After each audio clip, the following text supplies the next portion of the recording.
Hey guys, I'm finally filming my April wrap-up. Last week I was out of town in Miami with my friends, and usually the weekends are the only time I really have to film with good light, so I wasn't able to film last weekend, and that's why this is a little bit late, but I figure better late than never. Before I get started on what I read this month, I just wanted to say a big thank you to Elena and Katie for giving me a shout out this past week. I got a wave of new subscribers because of you both, and I really appreciate your kind words. And I wanted to say a big welcome also to my new subscribers. Thank you so much for subscribing. I'm really happy to have you here. And now let's get into the wrap-up. So this month I read 6 books, which I am very proud of because school was crazy this past month. I had almost everything that you could have due was due this month. So I didn't read as much as I would have. I wasn't able to complete my TBR 100%, but I was able to read 6 books and I have a lot to say about them. So hopefully this video won't be too long, but we'll see. The first book that I read was The Diary of Anais Nin, Volume 1. This was not what I expected. It read more like a fictional diary than a personal account, and it's very clear that Anais uses her diaries as a writing tool, and she even talks a little bit about that in her diary. She talks a lot about her relationships, mainly her friendships with Henry and June Miller, a couple of other artists that she meets, and her psychologist. My only issue with this was that the diary felt censored to me. There were a lot of important information that was left out, almost like it was doled down to be a more PG-13 version of her diary. For example, Anais was married during this time. There is no mention of her husband or of her being married at all. She also begins an incestual relationship with her father, and that's not mentioned in here. I mean, it's kind of glossed over. They meet and they go on holidays together, but it kind of left out, you know, an important bit about their relationship. That's the only thing about this. I felt like it was a little bit censored, and it kind of took away the personal aspect of it for me. But overall, I really enjoyed this. Anais is a very insightful person. She has this way of describing the people around her and what she's doing in a very interesting way. Another thing I enjoyed is that I felt Anais grow as a person throughout the year. There's a distinct difference between who she is when she first starts writing this volume and who she has become towards the end. And I thought that was really interesting to read about, is this change in her. From the person she used to be to the person she is now, and obviously the person she's going to be in the next coming volumes. I don't know if I'm going to be picking up the second volume because I feel the censorship is kind of an issue for me. I don't feel as that's personal, and personally I don't believe that Anais is a shy person and someone who wants to hide these aspects of her life. If anything, she was very liberal and expressive about her experiences, so it doesn't really feel like her. So I don't know what I'm going to do about the second volume. We'll see. The next book I read was The Women Warrior by Maxine Kingston. This is a memoir, but I wouldn't call it nonfiction, which is kind of a contradiction, but once you read it, you'll see what I mean. This is broken up into 5 separate sections or chapters, and it's kind of like 5 mini memoirs in one. All of the mini memoirs are very different. For example, in the first chapter called No Name Women, it is her mother telling a story about a family member and basically what Maxine herself thinks about what happened, and she kind of interprets why it happened the way it did and aspects of Chinese culture that played a role in it. The chapter after that is called White Tigers.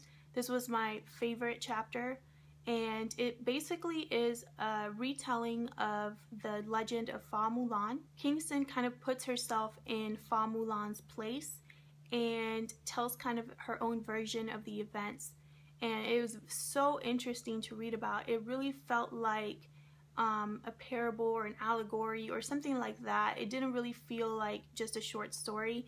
There was so much subtle symbolism and really cool imagery, and it was just such an interesting story.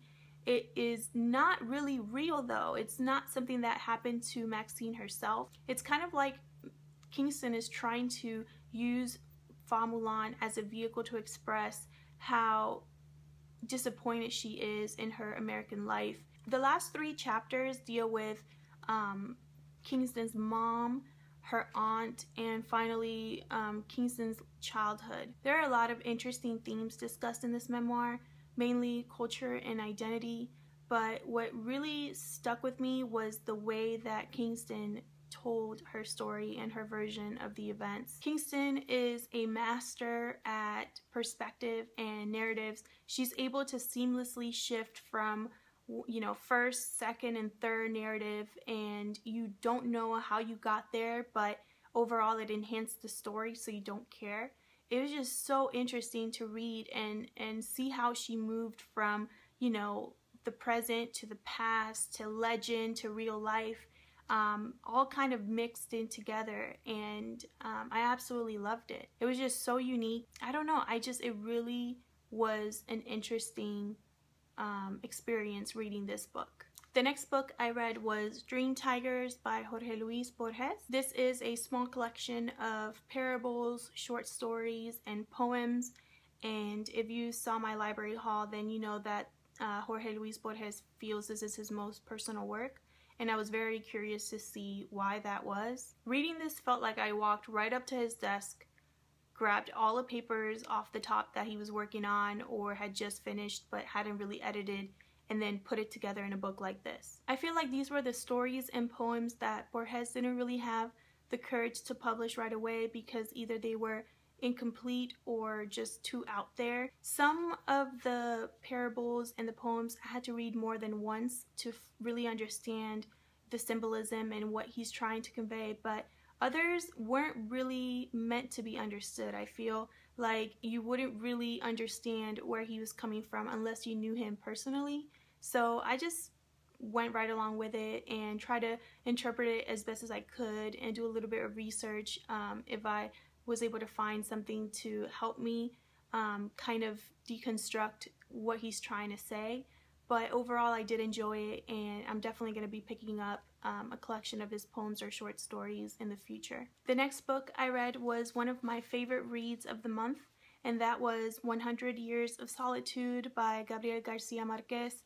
And I just have to say that I am incredibly upset that I didn't read Marquez earlier, specifically this book, because this is a masterpiece. I read this along with Sophia, who actually just posted a review on this, so I'll have it linked somewhere, either here or down below. I completely agree with everything she said in her review, and I'm glad she posted a review because I don't know if I'd be able to do this book justice. The first word I think about when I think about this book is ambitious. This is such an ambitious piece of work. Essentially, the story is a family settles into a village in South America called Macondo, and the book pretty much takes us through 100 years of their life over like 6 generations. Certain situations and events that happen throughout the 100 years were actually borrowed from real historical events, and Marquez, of course, is just able to use these and just seamlessly introduce them into the story. There are some really great characters in this book, Ursula and Aureliano II being my 2 favorites. There were also some really great minor characters in the background that just added so much to the story. Marquez has this way of introducing 20 different characters and having them all be unique and personable in their own way. None of them are perfect. They all have their flaws, their weird quirks, and then it's just told with such humanity and humor, and I love his characters. It feels like no character is wasted in his books, and I think that's just such an amazing thing to be able to accomplish as an author. There are also little bits of magical realism that are kind of weaved in and out of the story, and it just gave it such an epic feel. Sophia said this was one of her favorite books of all time, and I think this is definitely up there for me as well. It is just so different and just, like I said, an epic read, and I cannot wait to read everything that Marquez has ever written. Seriously. The next book I read was Song of Solomon by Toni Morrison. This was a buddy read with Mathis, and he also did a book review on this, so I'm going to link to that below or somewhere here on the screen so you can go check it out. We both had the same feelings about this book. This is the story of Milkman Dad, who grows up not knowing where his nickname stems from. The first half of the book introduces us to his family, the town he lives in, and how he grew up. One day he figures out the meaning of his nickname and goes on this quest to find out why his family dynamic is the way it is. Throughout the second half of the book, Milkman is going back into his family history trying to seek answers, and I personally don't think we got any. I loved how this was written. I love how Toni Morrison describes people, situations, and settings, but I felt the plot was very unfocused. The second half of the book, where Milkman is trying to figure out these little bits and pieces of his family history, I was very confused because a lot of it was not fully clear to me. It felt like it had a mysterious vibe to it, like you were supposed to interpret it on your own. And I just thought there was too much left up to our interpretation. Specifically in the ending, it was very abrupt, like Mathis said in his video. I completely agree. And it also left us with very little answers. Instead of getting answers, I was left with more questions, and I'm not always a huge fan of that. So I did enjoy this for the most part, particularly for the writing, but I wasn't too crazy about the plot and the ending. But I definitely want to keep reading more of Toni Morrison's work. I have Beloved on my bookshelf, and I think that's the next one I'm going to be reading. I know it's a very different story, so we'll see what I think of that one.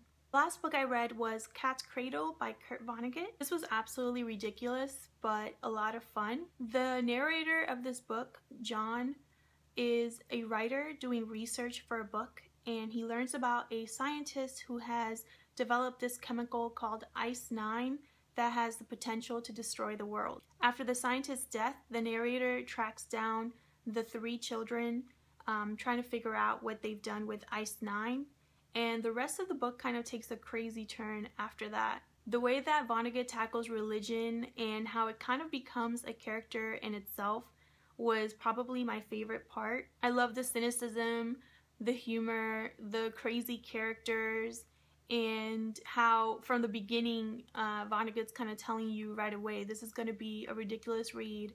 Just strap yourself in and enjoy the ride. And I really did. I thought it was very, very funny, and it was kind of like a great palate cleanser after the kind of heavy books that I read. I don't know which book of his to read next, so if you have any suggestions, let me know, because I really do want to read more of his work. Towards the end of the month, I was reading The Fellowship of the Ring by J.R.R. Tolkien. I have since finished it, but I'm going to talk about it in my next wrap-up because I really finished it just a few days ago. The one book I didn't get to was The Hero of Ages by Brandon Sanderson. I didn't have a physical copy right with me, so I wasn't able to just pick that one up and start that, but I'm going to be going to the library very soon and picking that up so that I can finish it next month.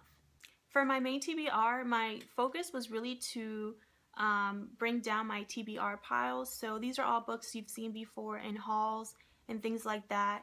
So I have here Burial Rites by Hannah Kent, Storm Glass by Maria V. Snyder, Dewey by Vicki Myron, The Illustrated Man by Ray Bradbury, To the Lighthouse by Virginia Woolf, and finally 2 graphic novels, Alex and Ada, which I was supposed to get to a few months ago and I didn't get a chance to, and Lazarus Volume 2. So those are all of the books that I plan to read in May. Thank you so much for watching, and again, thank you to all of my new subscribers.